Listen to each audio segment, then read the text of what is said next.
Ilalang sering dianggap sebagai gulma, namun tidak bagi Budi Hartono. Tanaman bernama Latin Imperata cylindrica itu justru menjadi berkah karena sukses bisa memberdayakan belasan warga setempat untuk membuat anyaman atap tradisional.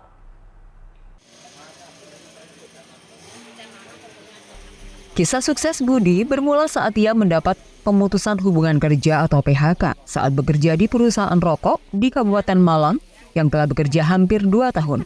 Saat itu akhirnya ia pun pulang dan mencoba untuk mencari ide untuk mendapat penghasilan dengan cara lain.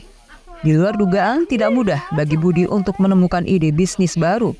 Bahkan ia sempat pontang-panting mencari penghasilan dan sempat bekerja di counter pulsa selama menganggur.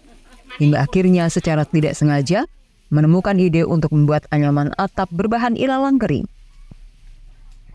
Awalnya, ide membuat anyaman atap berbahan ilalang bukan dimaksud untuk mencari uang. Ia dan beberapa orang temannya punya ide untuk memugar makam Mbah Semi di Kelurahan Mojopanggung, Kecamatan Giri. Karena Mbah Semi dikenal sebagai tokoh penari gandrung perempuan pertama di Banyuwangi. Setelah pemugaran makam rampung, ia dan teman-temannya punya ide untuk memproduksi anyaman atap ilalang untuk dijual. Kebetulan saat itu, tren kafe, resto, dan homestay tradisional tengah menjamur di Banyuwangi. Akhirnya, ia tawarkan ke beberapa pengusaha kafe dan ternyata mereka tertarik. Tak disangka, minat terhadap atap anyaman ilalang cukup besar. Belum berapa lama, Budi mendapat pesanan banyak dari salah satu kafe dan homestay di daerah Kemiran, Kecamatan Glagah. Untuk memenuhi pesanan tersebut, Budi mengajak belasan warga sekitar tempat tinggalnya untuk bekerja. Hingga saat ini, sebanyak 15 warga ikut bekerja bersama Budi untuk membuat kerajinan tersebut.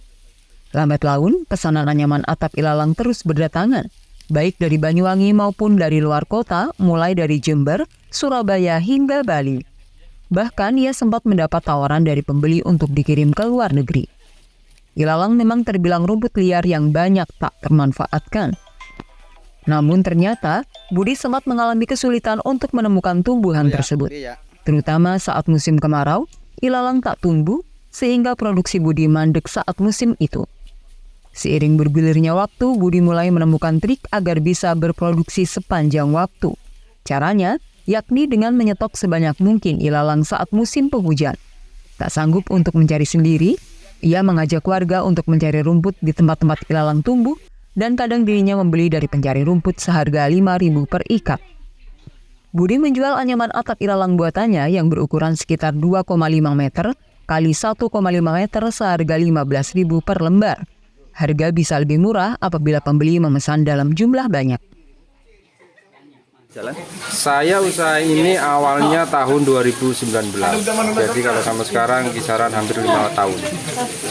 Sementara ini saya pasarnya ada di lokal sama di luar kota, paling jauh saya ada di Surabaya. Sehari kalau ibu-ibu ini kerja semua, saya bisa produksi kisaran hampir 70 batang. Satu anyaman saya jual 15.000 dengan ukuran 2 meter. Siap. Kalau per hari saya nggak bisa prediksi mas. Ya. Jadi kalau per bulan mungkin rata-rata kisaran 5-6 lah. 6 juta ya. Bupati Banyuwangi Ipuk Fiestiandani mengapresiasi ide bisnis yang dijalankan Budi dan warga lainnya. Ide tersebut sesuai dengan semangat yang kini digandrungi banyak orang, yakni tradisional dan kembali ke alam. Menurut Ipuk, banyak pengusaha kafe, resto, dan homestay yang saat ini mengangkat tema natural dan tradisional. Kerajinan buatan Budi diyakini dapat terus berkembang dengan menyasar pasar tersebut. Handoko Kusumo, JTV Banyuwangi.